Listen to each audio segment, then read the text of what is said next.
Break के बाद एक बार फिर स्वागत है आपका मार्केट लाइव में। खास शो जहां पे हम बात करते हैं बाजार की, शेयर बाजार की, शेयर बाजार के अंदर में कहाँ है मौके मुनाफा कमाने के, पूंजी को बढ़ाने के। खास मेहमान हमारे साथ में जुड़ रहे हैं, हमारे साथ में जुड़ रहे हैं विवेक मित्तल जी। और विवेक मित्तल जी से सीधा पूछते हैं, समझने की कोशिश करते हैं कि बजट को कैसे देख रहे हैं और इसके आसपास क्या सावधानियां बरतनी है ट्रेड करने में या बाजार के अंदर में काम करने में। विवेक जी, बहुत स्वागत है आपका शो पे। Morning sir. मॉर्निंग। विवेक सर, अभी जिस तरीके से हम देख रहे हैं इकोनॉमिक सर्वे आज और बजट कल, क्या सावधानी बरतनी चाहिए उन लोगों को जो बाजार में काम करते देखिए, मुझे लगता है कि बजट एक नॉन इवेंट टाइप का इवेंट रह गया है। इसको बहुत ज्यादा बड़ा इवेंट हमें नहीं बनाना चाहिए। रीजन बीइंग कि आप इस तरह से सोचिए कि सरकार किस सेक्टर को राहत पैकेज दे सकती है, कि इसको जरूरत है। पिछले 2 साल में मार्केट ने बहुत अच्छा आउट परफॉर्म किया है, हर सेक्टर ने परफॉर्म किया है। तो किसी भी सेक्टर की मुझे नहीं लगता कि इतनी बड़ी जरूरतें हैं कि सरकार को उनको एड्रेस करना बहुत जरूरी है। ईवी को लेकर कुछ थोड़ी बहुत चीजें आ सकती हैं, वो भी प्रमोट करने के लिए। दूसरा कि सरकार को थोड़ा सा फाइनेंशियल स्पेंडिंग जो उनका कैपेक्स है, उसको लेकर कुछ बातें आ रही हैं कि शायद सरकार कैपेक्स बढ़ा सकती है। तो इंफ्रास्ट्रक्चर में कुछ चीजें हो सकती हैं। मुझे लगता है कि बहुत ज्यादा, क्योंकि सरकार ने इस बार बजट के बीच में ही आप देखें तो डिफरेंट तरह की पीएलआई स्कीम्स लेकर आए। जिन जिन सेक्टर्स को उनको राहत पैकेज देना था वो ऑलरेडी दे चुके हैं। सो आई डोंट थिंक कि कोई बहुत बड़ा कुछ बजट में फेरबदल होने वाला है। यस, एक जो कंसर्न है मुझे वो ये है कि कहीं ऐसा ना हो कि कुछ वेल्थ जो टैक्स इम्पोज करने वाली बात है अमीरों पर या कुछ स्टॉक मार्केट से जुड़ी, तो वो एक कंसर्न जरूर है। तो rather I am concern with this budget rather than optimistic.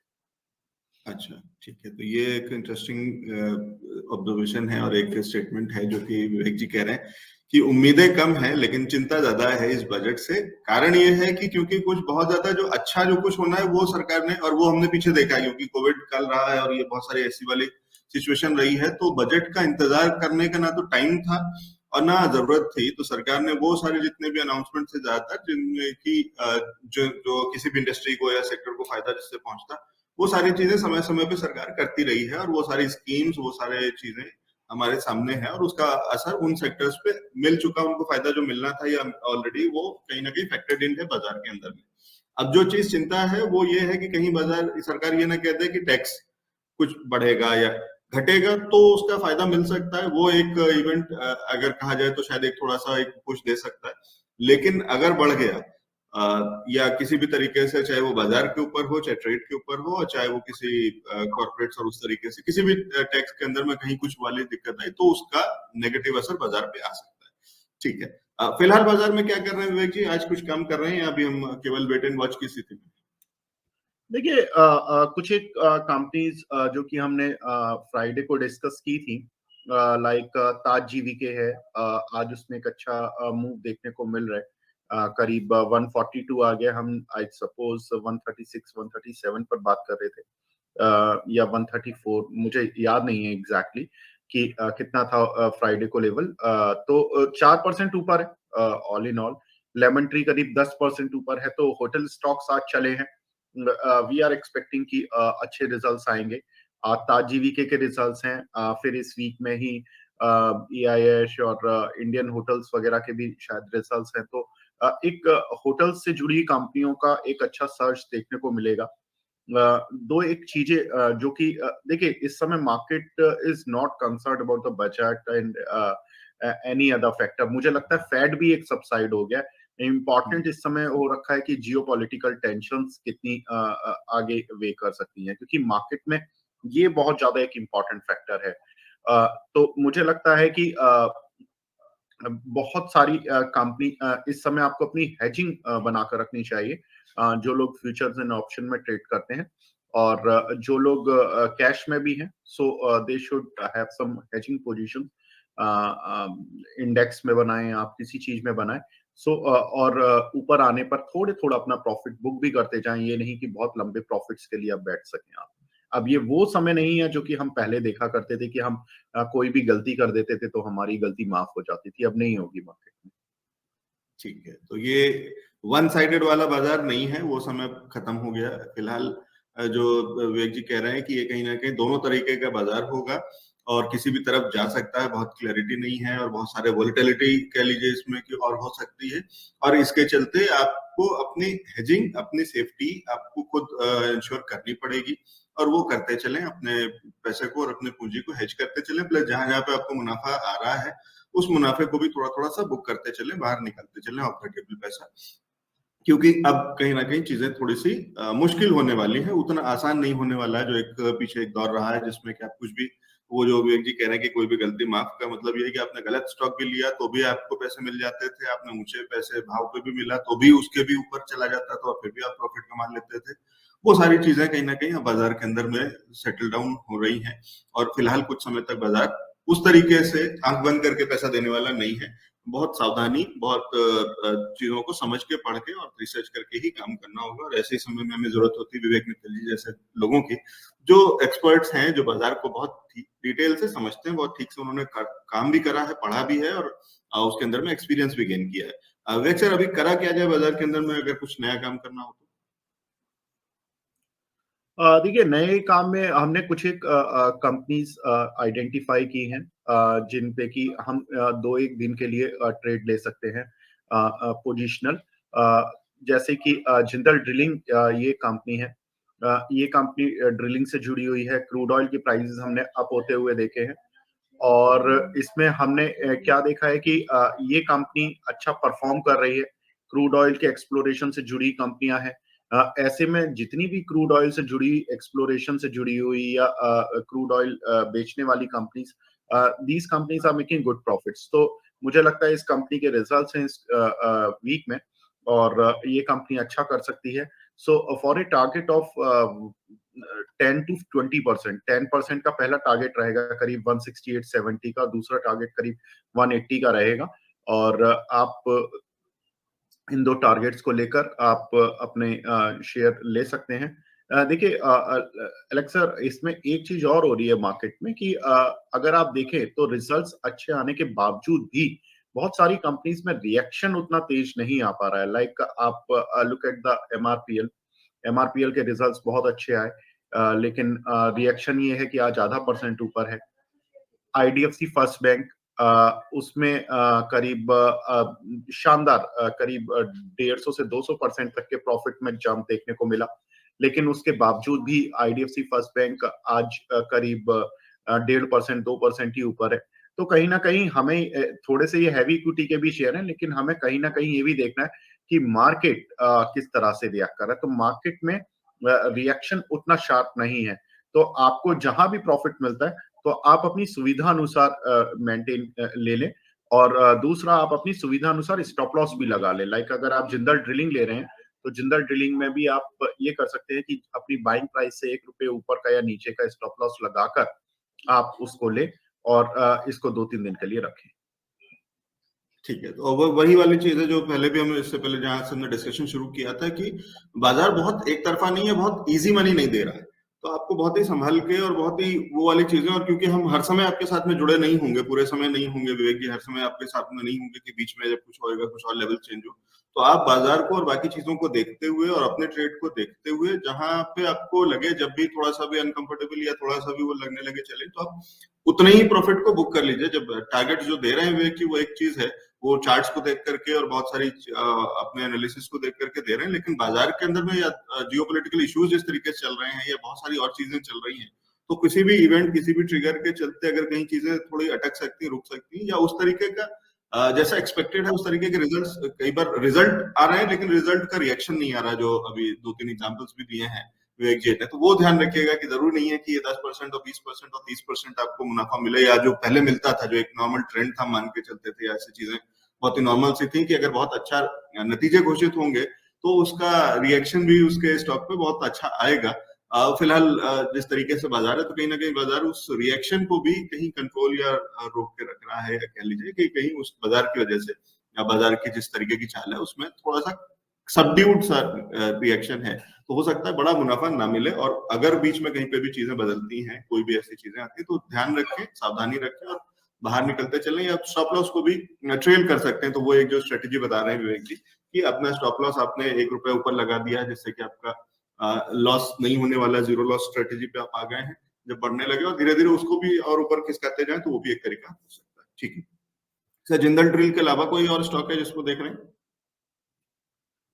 देखिए, और एक शेयर है थोड़ा सा सेफर साइड पर है। ये शेयर आईटीसी को आप देख सकते हैं अगले 2-3 दिन के लिए। इसमें फ्यूचर तो थोड़ा डिस्काउंट में चल रहा है, लेकिन आप इसको ले सकते हैं या आप इसकी कॉल ले सकते हैं। आप कैश में भी देख सकते हैं, कैश थोड़ा ₹3 प्रीमियम पर है। मुझे लगता है कि आईटीसी में एक तो रिजल्ट्स का ट्रिगर है कि इसके 3 या 4 तारीख को रिजल्ट्स हैं, तो इसी वीक में आपको रिजल्ट्स भी मिल जाएंगे। और मुझे लगता है कि सरकार बिल्कुल 3 तारीख को है इसके रिजल्ट। और सरकार मुझे लगता नहीं कि सिगरेट को लेकर कुछ टैक्स एक्साइज या कुछ अलग चीजें करेगी।